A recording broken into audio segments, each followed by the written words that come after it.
Mas Wawan kon ngai tanda nek Ya, 30 Pak. menit. Ya. Nggih.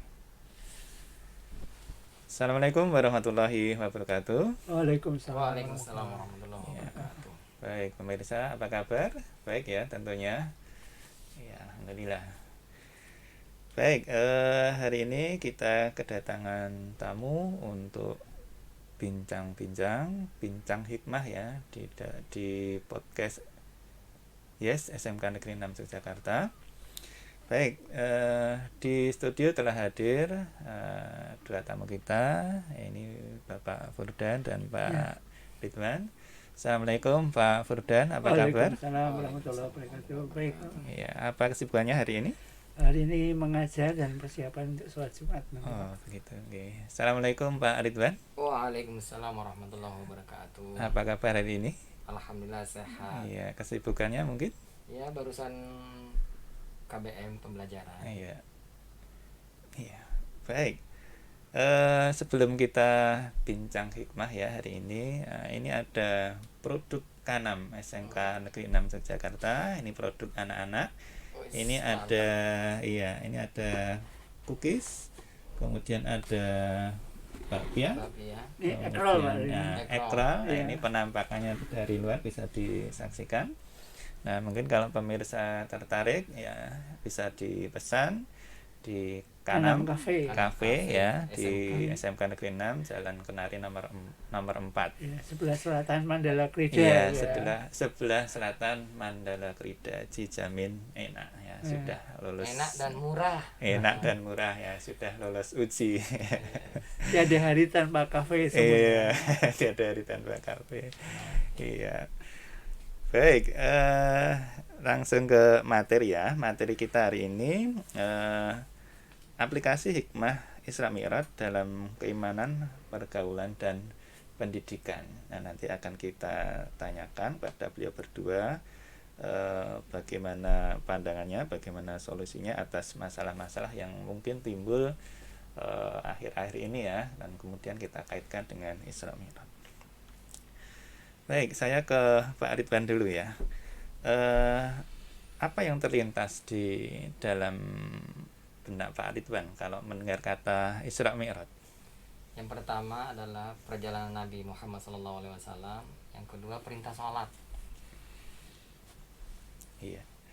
Mungkin Pak Furdan bisa menambahkan menurut penjenengan apa yang terlintas dalam pikiran penjenengan kalau ada atau mendengar kata Isra Mi'raj? Ya, pertentangan yang selama ini mungkin selalu jadi perdebatan antara perpindahan waktu. Kalau sekarang itu zamannya transformasi waktu dengan cepat itu, dari dulu sebenarnya banyak orang tidak percaya, tetapi dengan kemajuan teknologi sekarang itu tidak mungkin kita tidak percaya bahwa ada transformasi waktu yang begitu cepat sebagaimana Isra Mi'raj hanya dalam waktu semalam. Itu menambah keimanan kita makin mantap saja menurut saya gitu Pak Ridwan. Iya.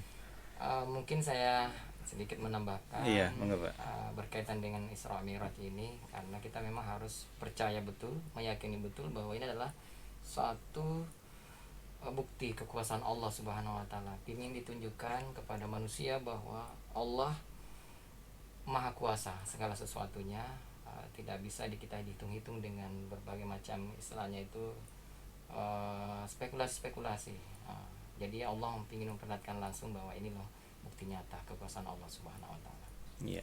Di samping tanda cinta Allah, karena di sana kan ada perintah yang Iya. membuat manusia ini menjadi terarah, jadi lebih bermakna dengan perintah sholat itu. Oke, dan perintah khusus ya. Biasanya kan lewat utusan ya, lewat malaikat Jibril, tapi ini langsung ya, Nabi Muhammad dipanggil langsung menghadap ke Allah. Mungkin itu ya istimewanya Isra Mi'raj. Iya, karena itu mukjizat kenabian, Pak. Iya. Mukjizat kenabian.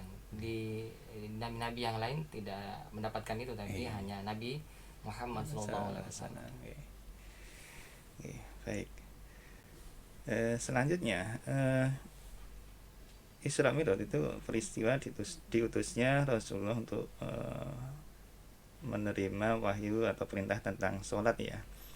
Kemudian apa pengaruhnya beliau dipanggil untuk menerima wahyu untuk melaksanakan sholat dalam sendi-sendi kehidupan kita Pak pada umumnya. Menurut Pak Ridwan bagaimana?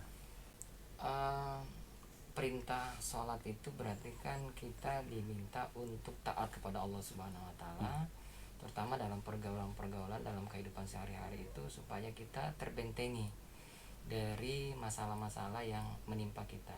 Karena memang sholat itu adalah mencegah kemungkaran untuk kita sendiri dan untuk seluruh umat manusia. Seperti itu. Mungkin Pak kalau Ridwan bisa menambahkan? cara digambarkan seperti kalau dokter memberi resep kepada pasien itu, seolah-olah Allah ingin memberikan satu solusi terhadap permasalahan yang ada dalam diri kita, sehingga sholat itu sebenarnya bukan untuk kepentingan Allah, tapi untuk kepentingan kita. Betul.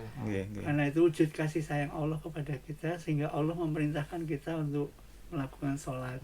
Sebagaimana kalau dokter merintahkan ini nanti diminum Resepnya obatnya begini. ya, itu beli itu Resepnya seperti bukan untuk hak dokter, tapi Betul. jelas itu untuk kepentingan pasien itu. Itu mungkin kalau secara analoginya seperti itu barangkali. Tapi begini Bapak, saya itu masih sering ditanya oleh siswa. Kadang-kadang itu agak sedikit nyeleneh, tapi itu bisa kita bahas di sini gitu.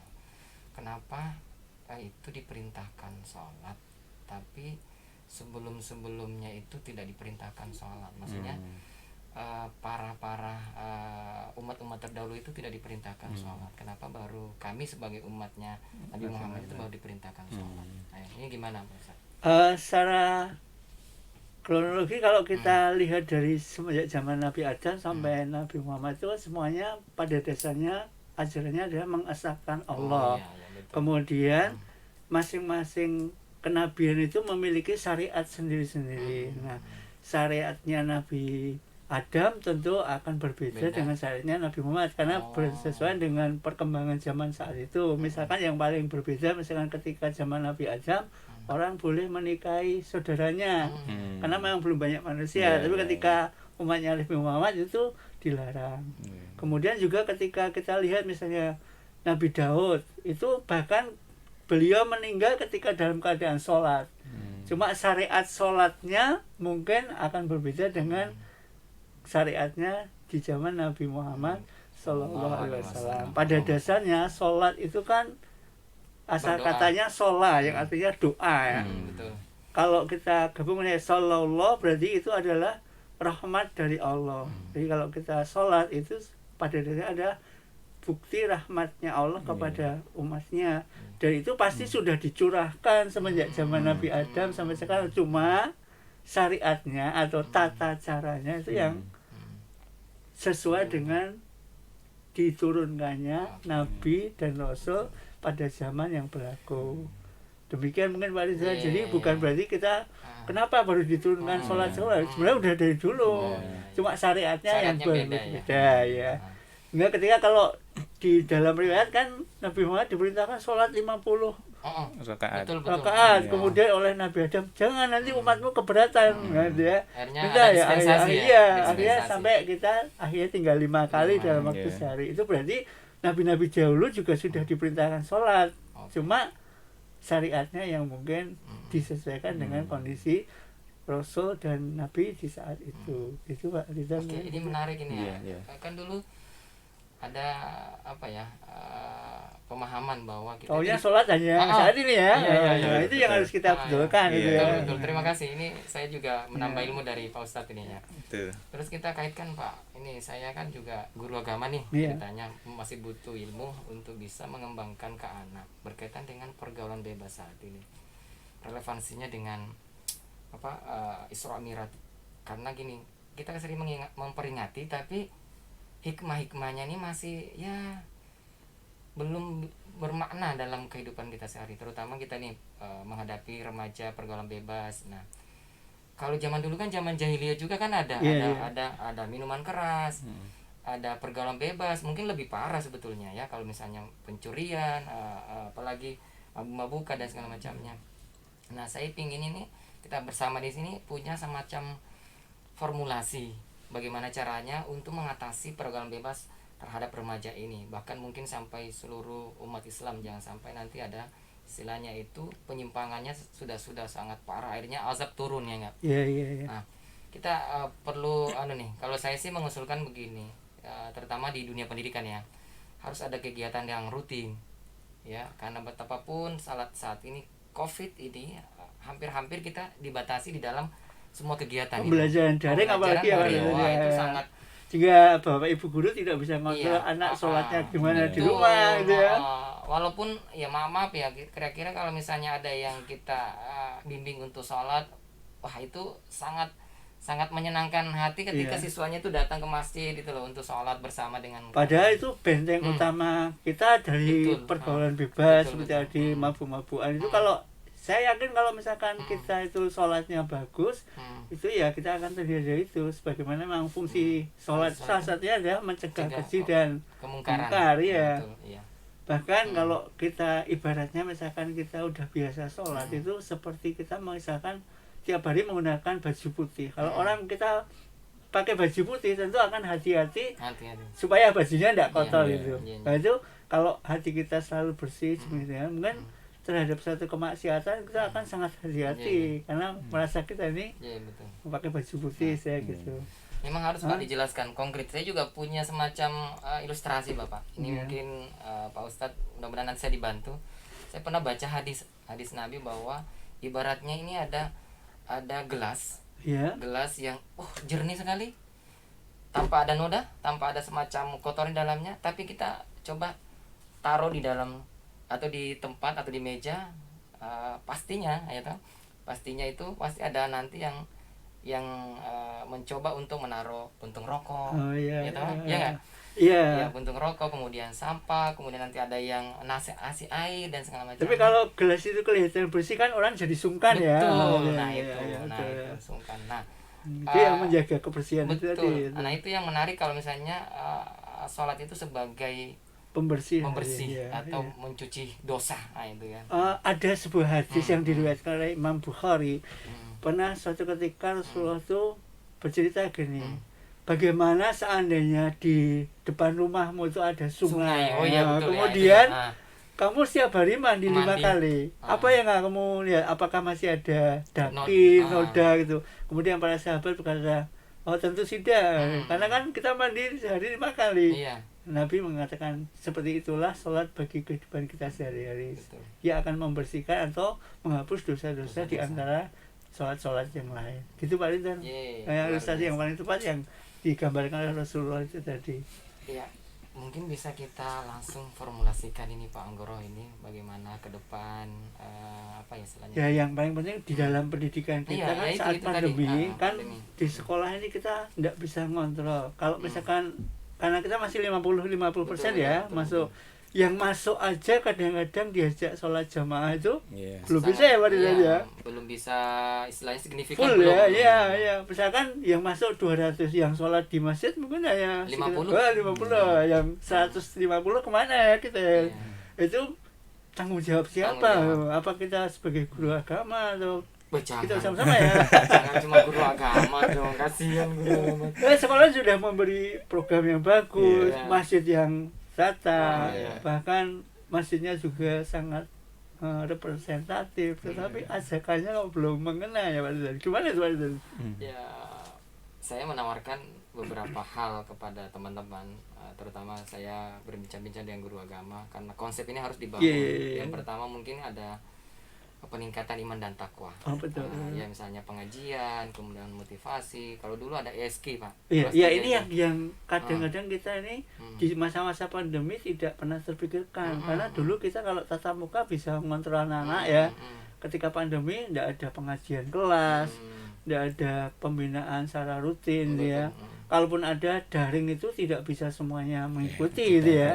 Itu mungkin perlu ada sentuhan atau kunjungan ke rumah atau wali kelas mengkoordinir tiap kelasnya gitu ya, kemudian pembinaan secara klasikal gitu ya Pak Rizalnya. Kalau dari guru agama sebenarnya sudah merencanakan gitu ya Pak Rizalnya. Sudah jalan ini, alhamdulillah sudah jalan. Cuma kita butuh yang namanya dukungan real dari seluruh teman-teman, semua lini lah bahasanya, supaya ini menjadi gerakan kepada seluruh teman-teman, bahwa bukan cuma siswa tapi guru, karyawan, guru agama plus semuanya deh yang punya tanggung jawab di sini.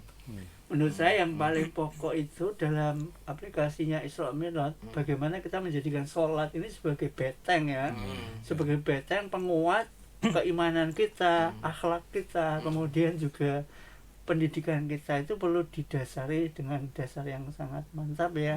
Saya kan kalau orang itu misalkan sholatnya bagus, pasti semuanya akan bagus. Bagaimana Rasulullah kan mengatakan gitu ya, kalau akan dibangkitkan seseorang itu yang dimintai pertanggungjawaban yang pertama kali adalah sholatnya.